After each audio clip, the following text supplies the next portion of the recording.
Aloha and welcome, caregivers. I'm Savy Makalena, your host. It's the Caring Caregiver Show. And for some reason, it looks like let's just click that and see what happens.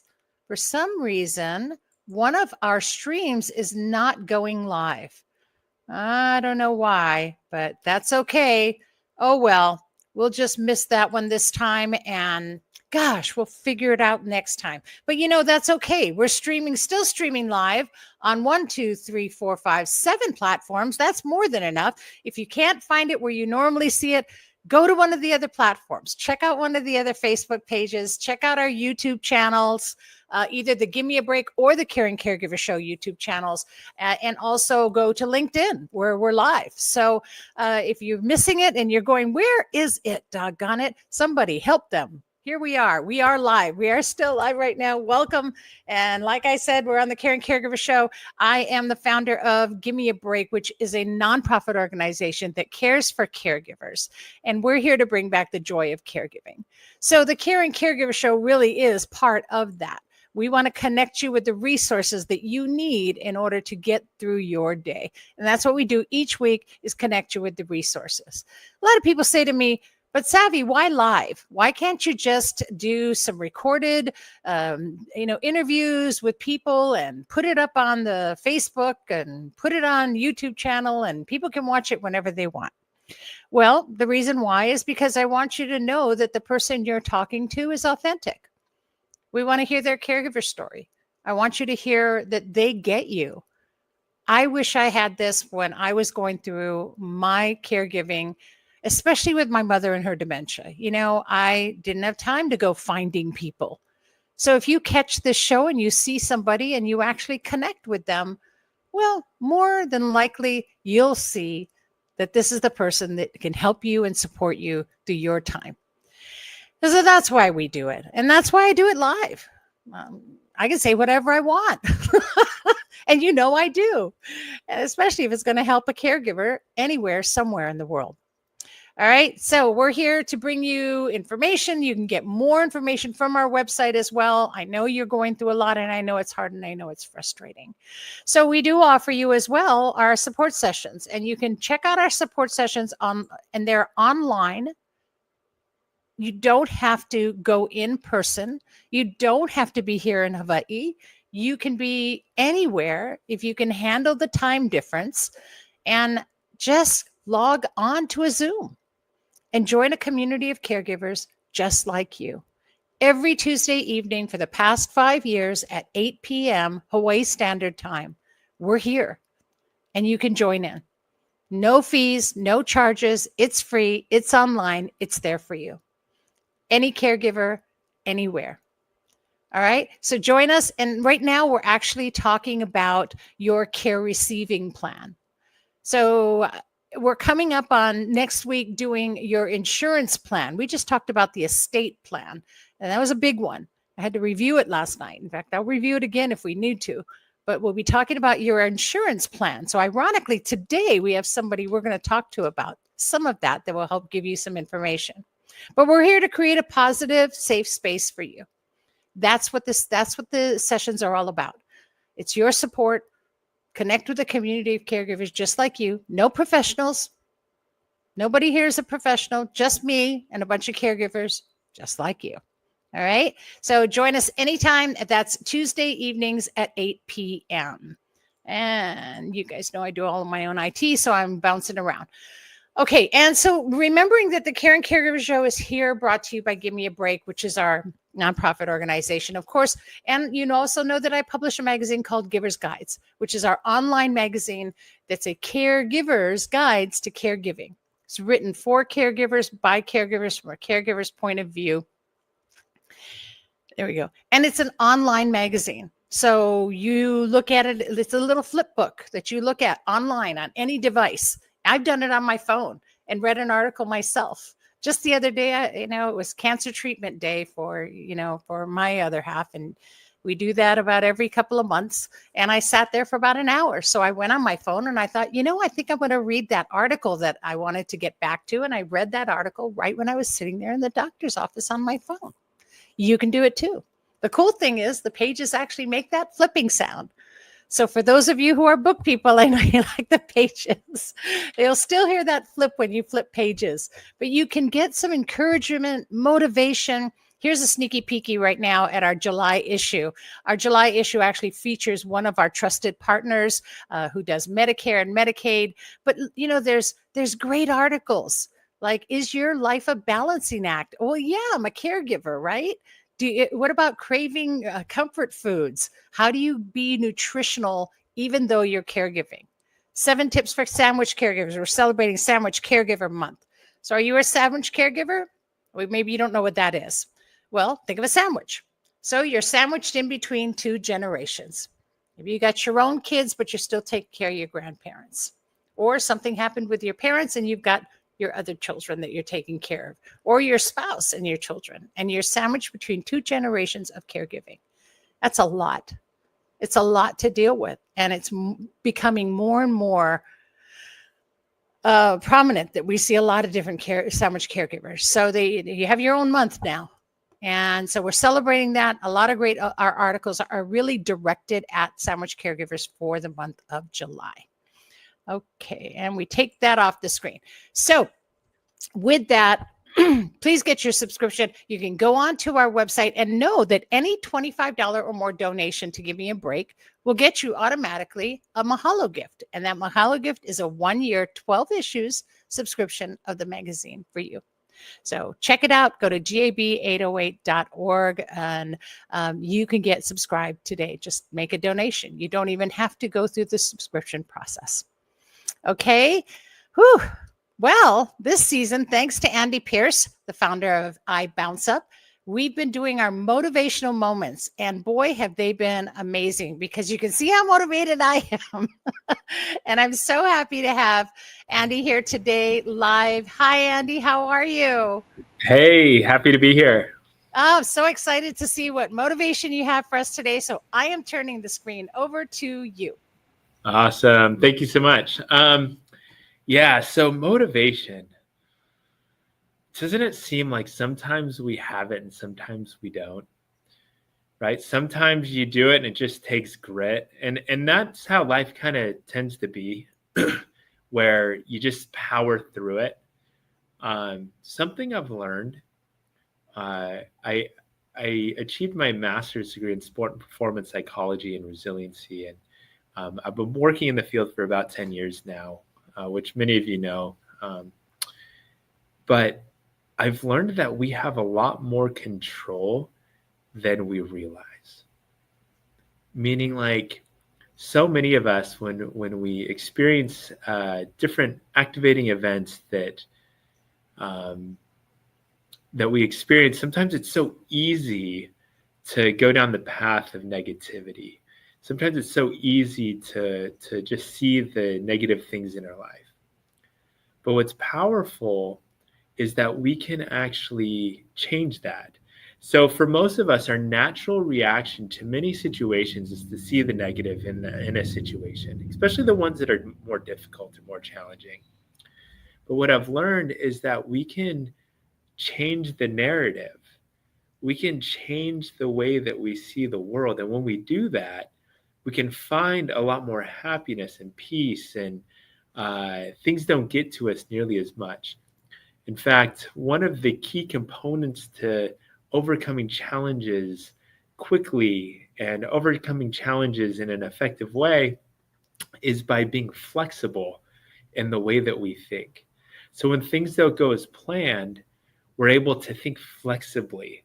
We're able to see, like, hey, you know what? That didn't go as planned, but I'm going to continue moving forward. So what you can do is decide how you want to feel for a situation, or when a situation that you know might happen in the future, when it happens, how do I want to react in that situation? So what you're doing is you're planning how to act when a situation happens. And this becomes extremely, extremely valuable, because what will happen is, let's say something bad, or maybe not bad, but maybe something difficult or some sort of challenge you know is going to happen in the future. Maybe one of the people that you're working with is having a really hard day. And usually when they have a hard day, sometimes we then have a hard day, right? So let's say that that's going to happen in the future. Now, what you can do is plan how to think for that situation when it happens, so you will know how to respond in an effective way before it even happens. And we can plan to find peace or happiness in those moments, even though they're difficult, because we're prepared for it mentally. So that's the skill, is pre-plan the way that you're thinking for a difficult situation. And of course, when you do that, you will find that you will be so much more prepared because you already know how to act for that situation. And that's where the power in this skill is. That's where the power is we know how to act before it even happens. So we can predetermine how we want to feel for a situation that might have otherwise been difficult. So this idea kind of reminds me of like the idea of a pet peeve. And what I like to call pet peeves are pre-planned reasons to get angry, right? If you think about it, a pet peeve is something that upsets you, and it's something that bothers you, and you're pre-planning yourself to get upset. So what you can do is the opposite. Pre-plan yourself to be okay. Pre-plan yourself to be happy, right? Pre-plan yourself to find joy even in a situation that is difficult. I've found that the more I dislike a situation, the more I dislike it. So it's almost like exponential. It's like, oh, I don't like it when that thing happens. And then when that thing happens, it makes it even worse. Where is there might be a situation where you're like, hey, I know this might happen. I know it's going to be difficult, but guess what? I know I can get through it and everything will be okay. And just that mindset becomes really powerful. So we can pre-plan how we want to think. We can pre-plan how we want to feel. And it works. Try it. It's incredible. It's one of my favorite skills, and one of my favorite things to do is pre-plan how I want to think, especially for situations that I might be dreading otherwise. And that's the trick. Thank you. Thanks so much, Andy. That is so awesome. I love that. I mean, whoever thinks to pre-plan our emotions. Right? I know, right? So I think my pet peeve is now going to be pet peeves. But yes, that's mine. That's my pet peeve. It's when I see people have pet peeves. No, I mean it's the same thing, right? Right? Yeah. Well, I mean, and a positive headspace will do you wonders. So thank you for that motivation and for that positivity. Really appreciate it. Can't wait for next week. Thank you so much, and have a wonderful, wonderful day. Have a very positive day. Yeah. Thank you. Aloha, Andy. Aloha. Yeah, I totally agree. You know, it's really funny. I was just in a discussion with a caregiver about that, and we were talking about how you can get so frustrated in the car, especially when you have somebody you're caring for, and especially with someone with dementia. You know, it's really tough because you can't be distracted. You're driving. You have to be focused on what you're doing, and you can't be focused on someone with dementia who needs attention, or who can't remember things, or who is not always going to be, who's very active and not always going to be passively sitting there enjoying the ride. So you really have to pre-plan for that. How do you do that? What can you do? We even talked about possibly having an iPad that plays their favorite songs or movies, or playing music and singing, and ways that they can be occupied so that you won't be distracted. So pre-planning is a really big one for any caregiver. I love that share. Thank you so much, Andy. And you can get in touch with Andy at iBOUNCEUP.org. Just contact him. If you need more than this motivation, and I think we all do, please let him know. He'd be more than happy to talk with you and share some of the things that he does. He does group presentations as well. iBOUNCEUP.org. Check it out. Thanks again. And we look forward to next week. I'm feeling so motivated. And I'll tell you, it's really important to be motivated when you have to deal with so many things as a caregiver, because you don't think about all of those things. And wow, if I knew what I know now is always what you say. And as I had mentioned earlier, one of the things that we're talking about is your care receiving plan. And how are you going to be prepared or plan ahead? How do you pre-plan for your care when you're the one that needs somebody taking care of you? And I think one of the most important things is what we're going to be discussing as well next week in our session is long-term care insurance. And most people don't think about it. My parents didn't. And I'll tell you, I wish they had. I wish they knew about it. They didn't. And so it became a very, very difficult situation to where I'm still dealing with my mom. So my guest today can help us to navigate long-term care insurance. And I want to get right to it and welcome Raymond Lavine. Welcome, Raymond. There you are. Hi, welcome to the show. Aloha. Aloha to you. We've had actually guests that have stayed from Hawaii, but this is wonderful. I have not been a guest in Hawaii from somebody from Hawaii. So this is something new for me. So this is wonderful that I'm talking to somebody in Hawaii. Yeah, how's that? Where are you located in the world? I'm located in Gig Harbor, Washington. So we're just 5 hours east of you. And it's a lovely day. It's 71 degrees here in Gig Harbor. We do not suffer.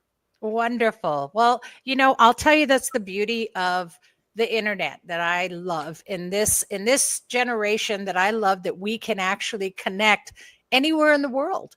And you're right here in my living room now in Hawaii. So enjoy the balmy breezes that we have as well. And of course, I get to enjoy what's there with you in Washington, and we can connect anywhere. But I know I always ask my guests to share their caregiving stories. So please share your caregiving story with our caregivers. Well, there are a number of ways of how I can,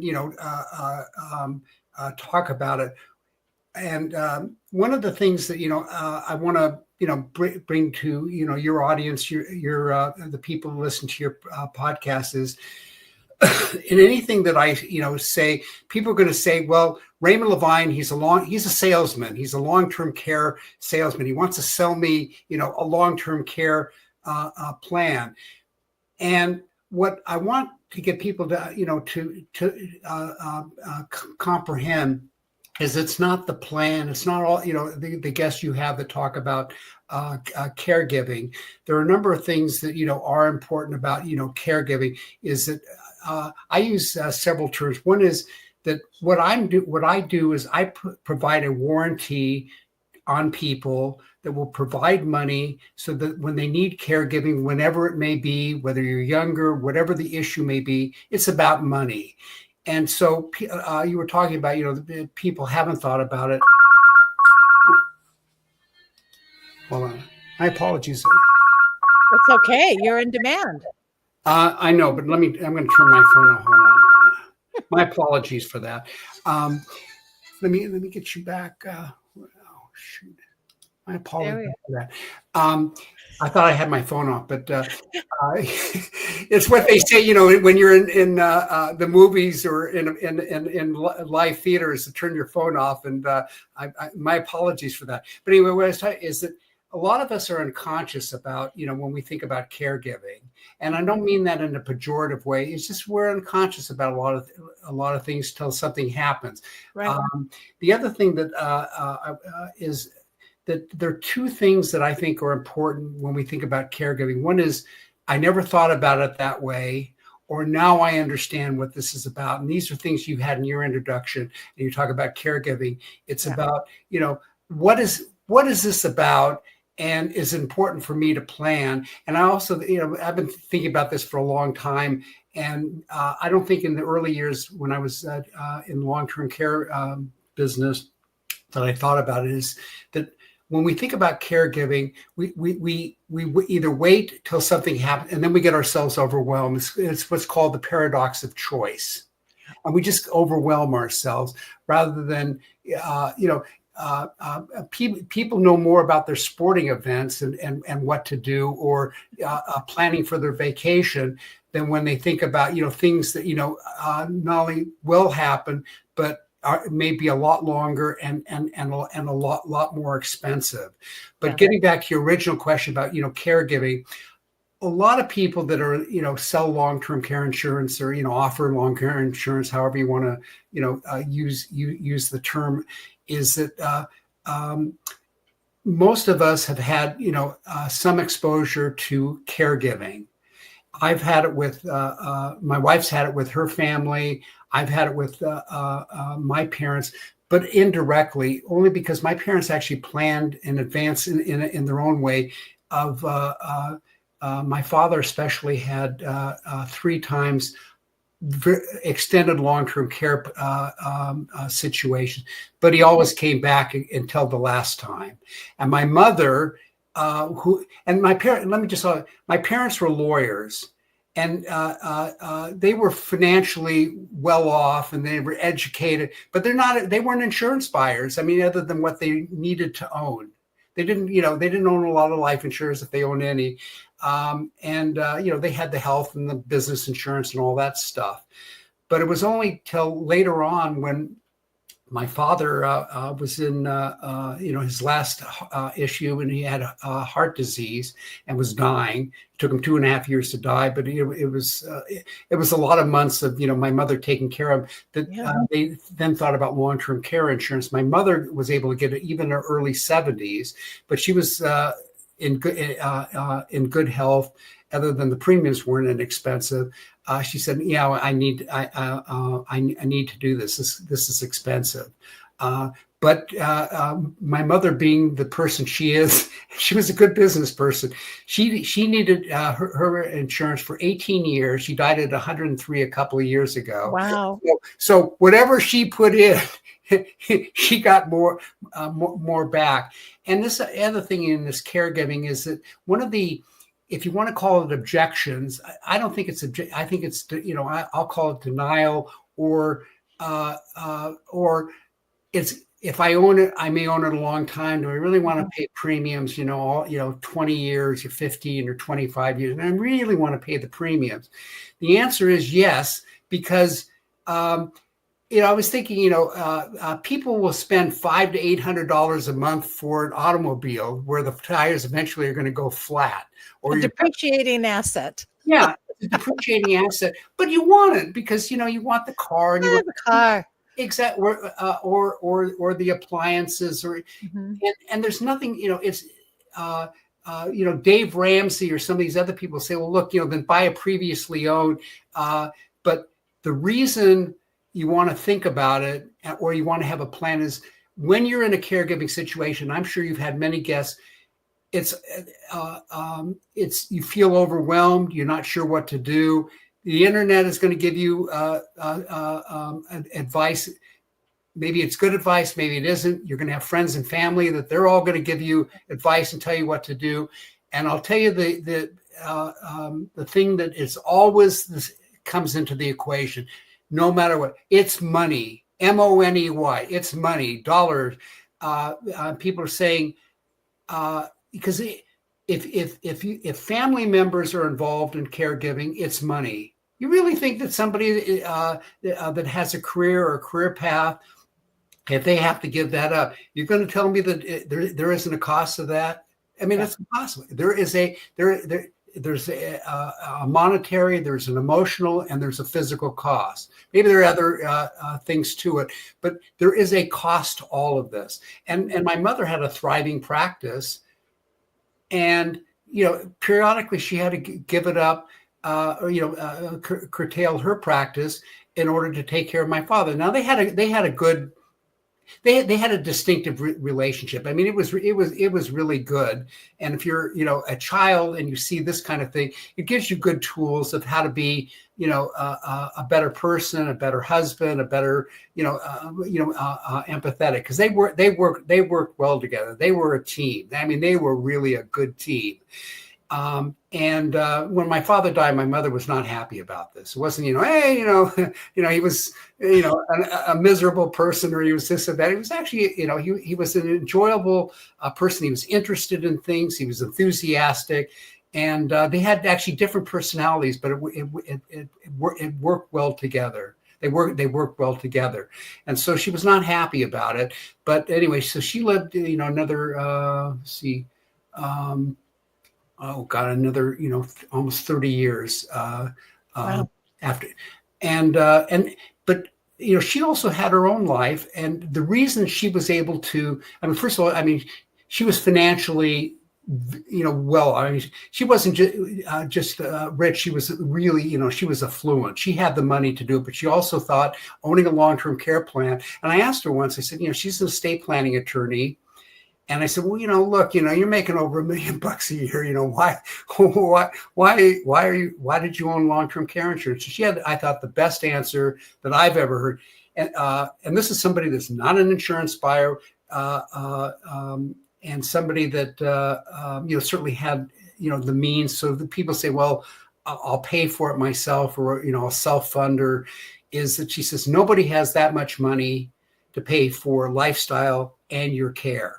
Yeah. Well, and I'll tell you to not interrupt so much, but I'll tell you that the right now, the current statistic nationwide is 70% of caregivers lose their jobs. They either have to quit or are terminated from their job due to the weight and the burden of caregiving.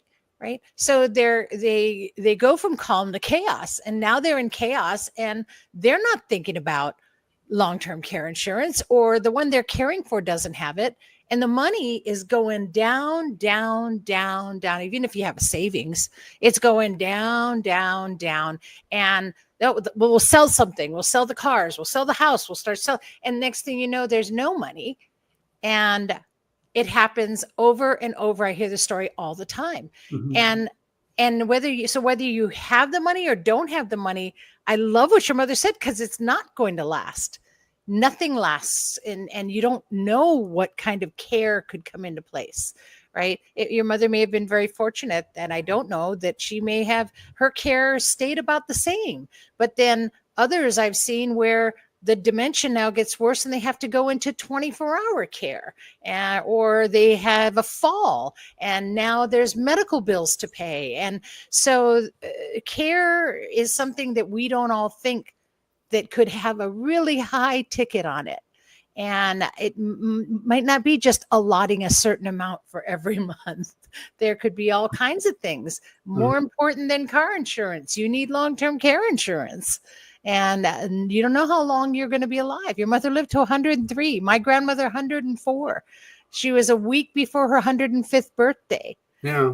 So, and she had the same dementia as my mother, Lewy body dementia. So you never know what's going to happen in the future. You don't know if you get hit by a bus, but the bottom line is, if you're not insured for that, I think it's kind of insane. But that's my opinion, of course. But I know, because I just went through it with my parents, and they didn't have long-term care insurance. And I'm seeing how that's affecting them. I'm seeing how it's affecting my pocketbook. I'm seeing how it's affecting the care my mother gets, everything. So, yeah. That's right. But you know what is also is the people that will say, they have this issue, what they should do. I'll say, well, what are you doing? Well, I'm thinking about it, or what that. There isn't enough where they'll say, if it happened to somebody else, what are you doing about it? And there's always, well, I'll get to it, or I'm really not ready, or if there's something, and I'll say, well, what's your plan? If you're not thinking about what's your plan or what's your vision of what you want your caregiving to do. One of the things, when I have somebody that's new, is I used to have, sort of the old script, and years ago, I got rid of it, is I ask people, what do you want your caregiving to do? That's sometimes my opening question. What do you want your caregiving to do? Or what's your vision if you need a caregiving? What's your vision? And I just stop. I don't, give an opinion, tell me your story. Tell me what it is that, you're thinking about, because to go through objections and trying to overcome it, I'm not really interested in your objections. What I am interested in is being empathetic. Yeah. Let me understand what is important to you, not what's important to Raymond Lavine. I actually like that from your website, because you and to quote your website, it says funding your care services or juggling the responsibilities of a caregiver, thoughtful and well-crafted solutions. I don't know if I've ever heard anyone use that term, thoughtful and well-crafted solutions that meet your needs. And that's, to me, I thought that was, when I read that was why I said, yes, I want to have you on the show, because you're not just schlepping and selling stuff. You're actually caring about what the needs of this person could potentially be. If you don't have something that is going to meet the needs, then yeah, I understand. I get it. You're right. It's just, you're paying for something you don't even know, but you take the time to craft a solution, right? And to look at and talk with people and help them to find something that really is going to benefit them. And that's what you were just saying, right? What is your vision of your, of your long-term care situation, which is exactly what I'm telling people. Are you even thinking about your care receiving plan? Do you have a plan? Most people don't. Well, and there are a lot of reasons for it. First of all, I never took a course in high school about caregiving. I never took a course about financial anything. I learned to make corn chowder, though. Say again? Yeah, family cooking we had when I was in school. Well, actually, I didn't take. We had sex education. That was about the only. But they didn't have, But they didn't talk about how do you buy insurance? Yeah. How do you think of and in college I never took. I had economics and stuff, but it wasn't how to buy auto insurance or something. I remember after I got out of the Army, my mother. I never wrote a check ever in the. I never had a checking account. So when I got it, my mother had to show me how to use open a checking account and how to write a check. I didn't know how to do it. It wasn't that I didn't care. So she know. But there are a lot of financial things that I don't want to say illiterate. That's sort of condescending, or it's pejorative, but we just don't have the knowledge about financial planning. And financial, it's a broad term. People call it holistic. I never really cared for that term, but and it also goes to whatever it is you learn is to do it incrementally. Don't try to do everything. When I talk about finance or estate planning or something, it's like this big term is that there are a lot of sub parts to it. It's the same with caregiving. It isn't just caregiving is an overall term. But there are a lot of sub parts to it. Which part do you want to talk about? You want to talk about, you being a caregiver, what that means. You want to talk about the financial part, and there are subsets to that. And it's not complicated. It really is not complicated. What is complicated is what you don't know, or that you have all the parts and you try to put it together all at once. It's just do it incrementally. Then it's not so hard. And you have people that can explain what it's about in terms to say, go back. Now I understand what this is about. Right. Not how confused I am, but now I understand, or I never thought about it that way. Because that's the way I'm learning to live my life. I don't have as much time because I'm old, but I do. But what I am learning is I'm learning patience. Yeah. And that's hard for me too, is patience. But I'm learning patiently, things that I'm learning to say I don't know how to do. But then if I do it, incrementally, it's not so bad. For example, I was talking to, I have some sort of unknown heart issue where it's not beating regularly, but they're asking me, well, do you have, are you feeling this? And I'll say, no, I don't have those symptoms. So, so what I have is a heart monitor, And where I'm getting at it is that to learn how to do it, at first I was impatient. I wasn't happy about this. It was like, how am I going to do that? How do I put it in my wrist? How do I look at it?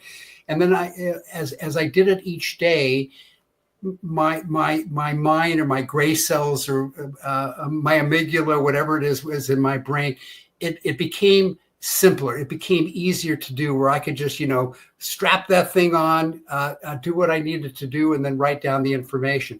But at first I wasn't happy about it. And then I delayed and I was in denial. But then once I learned how to do it, it's like, what's the big deal? Yeah. And that's the same with caregiving or having what I think, and I brought this up early, a lot of people don't want to talk to salespeople. They're just not happy about it because they say, well, they're going to try to sell me something that I may or may not want.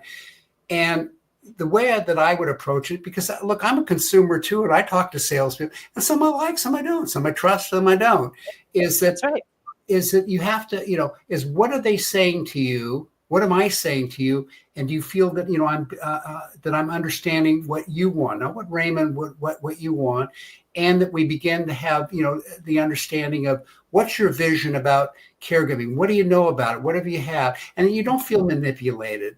But the other thing, this is the bad news, is that the best time to own it is as young as you can be.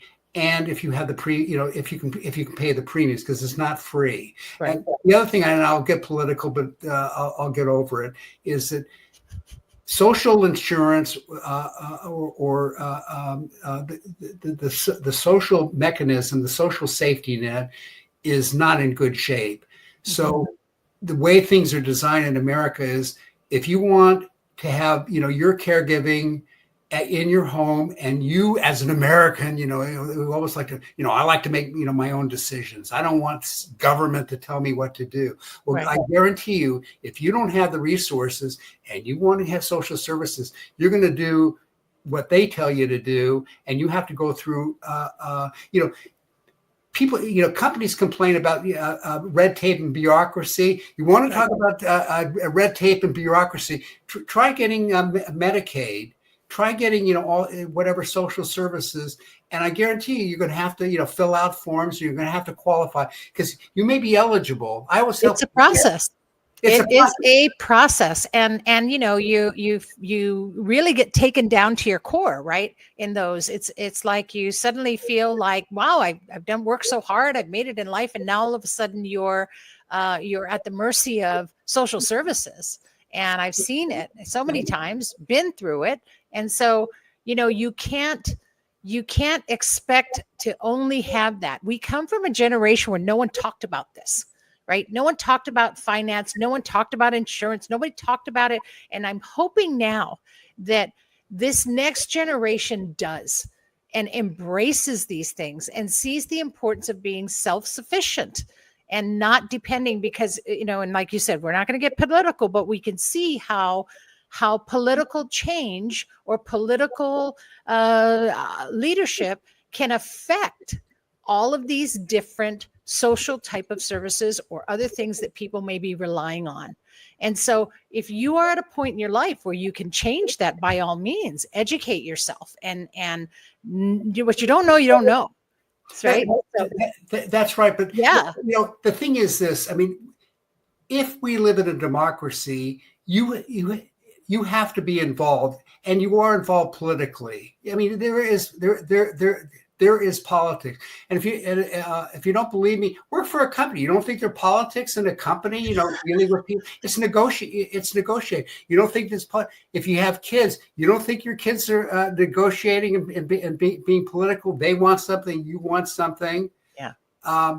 It's learning, it's learning the system, or being involved in the system, because whatever it is that you're asked to do, that you might be eligible, but you're not entitled. Yeah.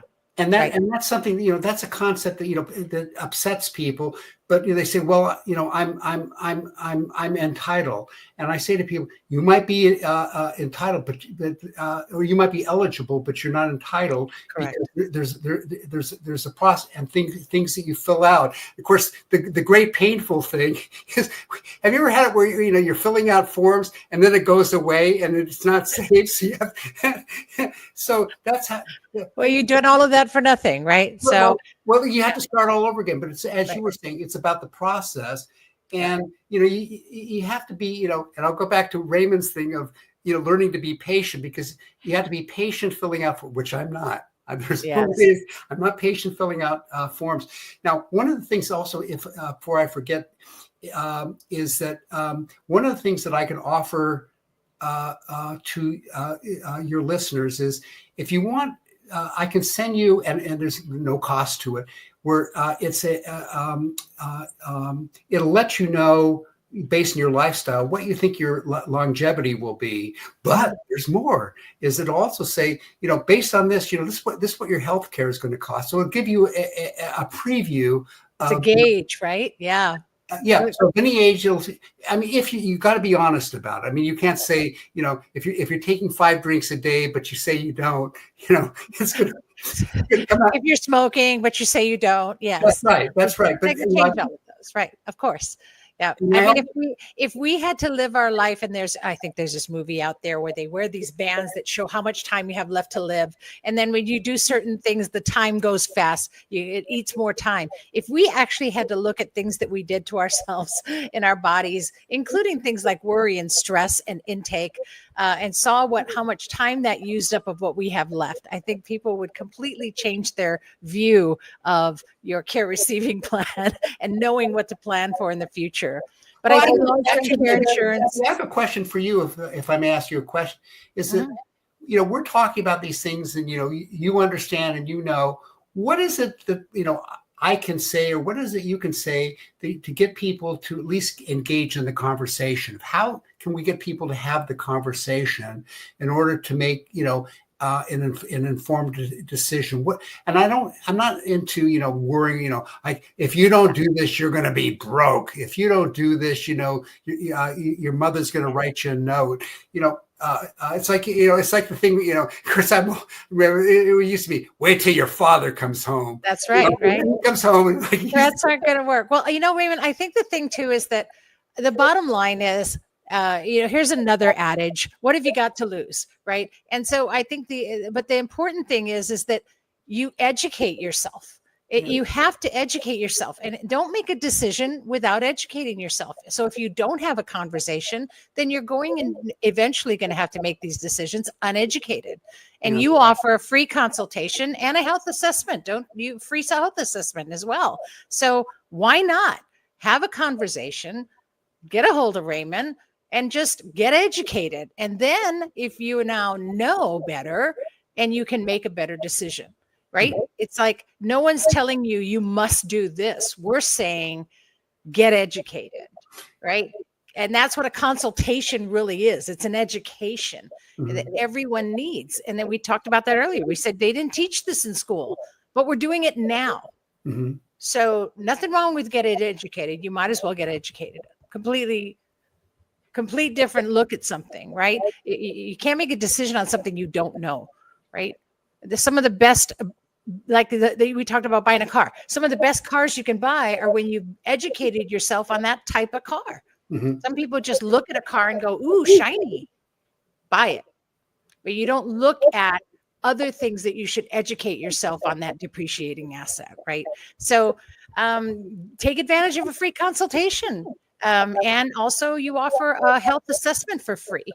In fact, you even offer, I want to take a moment to bring this up because I want to share this, that you have a free online book, right? That's right. Yeah. And I want to talk about that real quick because we're running short on time. So let's just talk about that. I have that on the screen right now.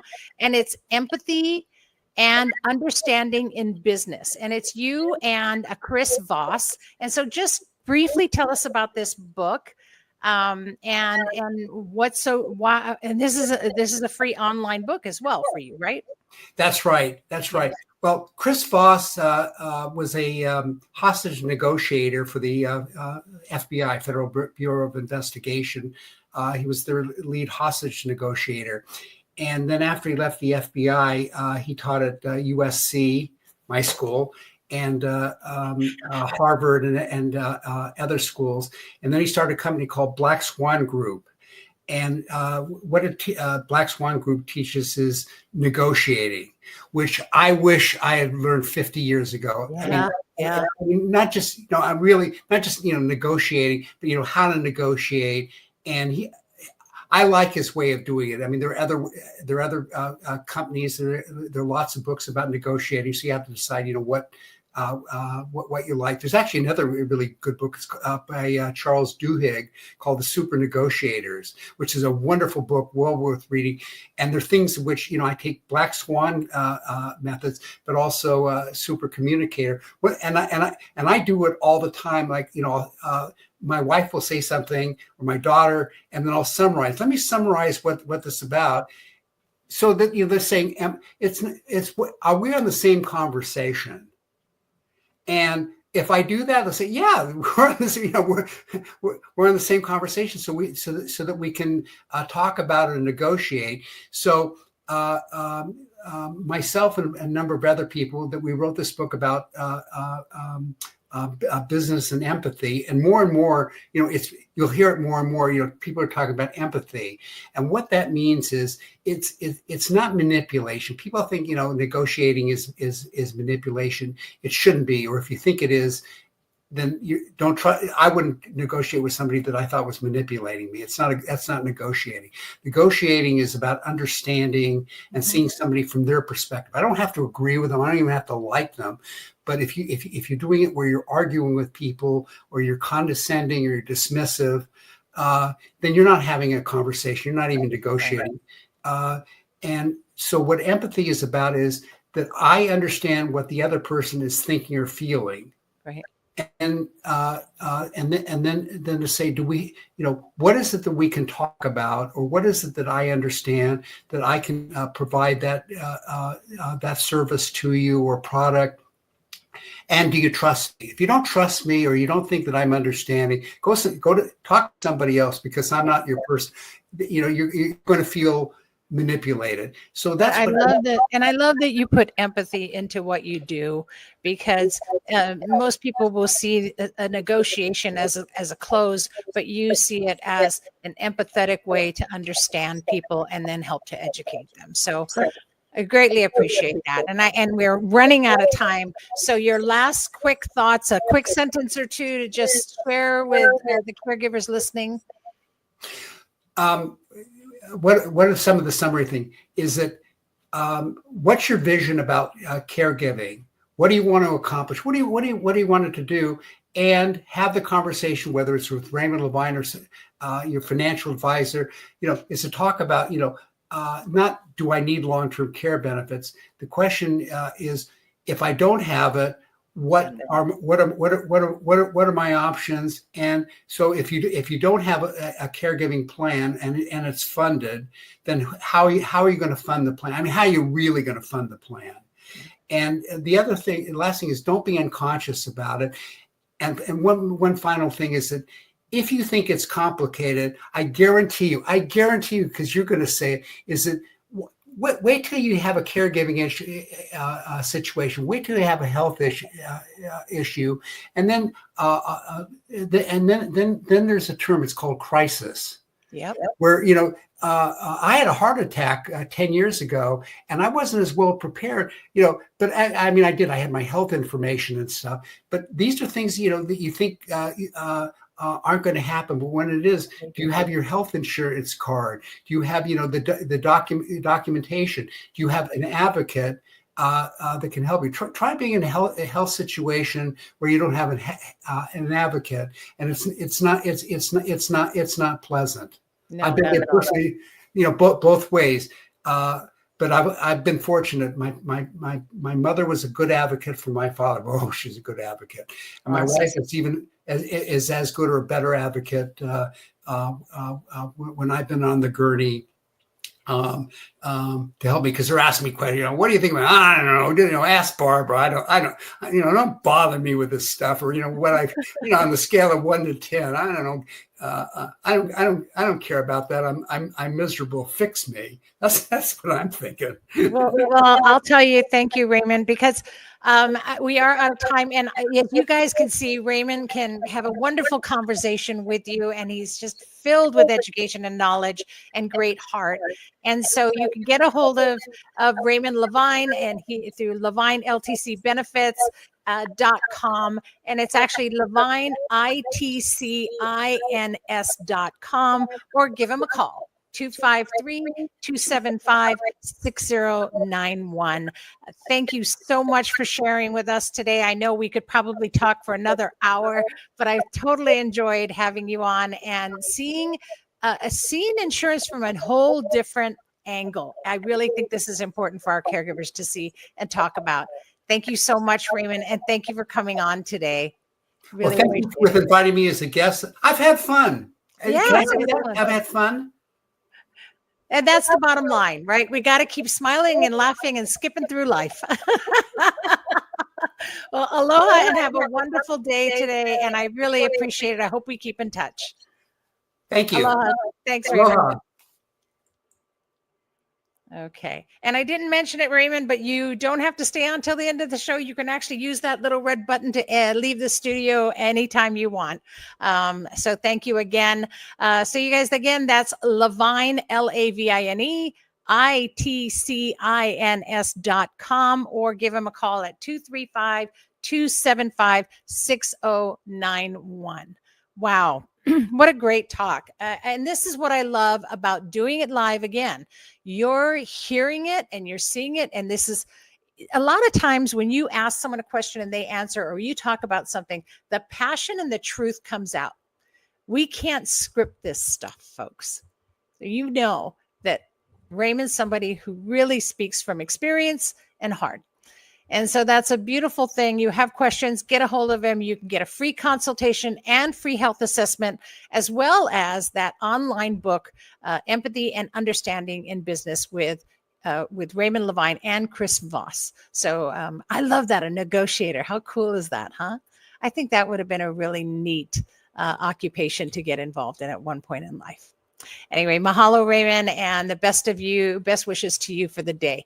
Okay, you guys, this show is brought to you by Gimme a Break and Givers Guides Online Magazine. So we've merged now. We're all under one 501c3. Your donations directly pay the bills and keep us going to do what we do. And with your donation of $25 or more, not only is it tax deductible, but you will receive a mahalo gift, a thank you gift of a 1-year, 12-month subscription to Givers Guides Online Magazine. And of course, to celebrate that, we are offering a free pamper kit to the first 25 to donate 25. So the first 25 to donate 25 till the end of this month will receive also an additional mahalo gift of our pamper kit. And our pamper kit is a wonderful little kit of in-home pampering practices that you can do for every caregiver. It makes a nice little gift for a caregiver if you're not. And it just encourages you to practice wellness in moments.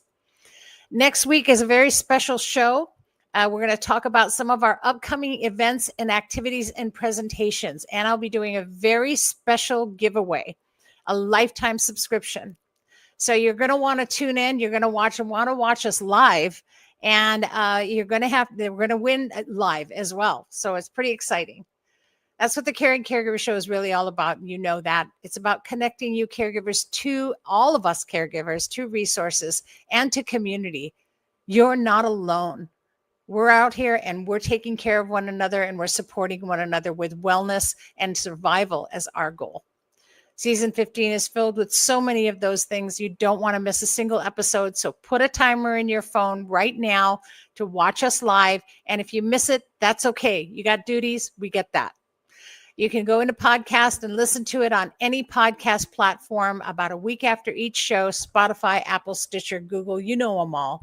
Just search Caring Caregiver Show and go to our website, plop right there on the screen, caringcaregivershow.com, and you can listen to any of our past episodes as well.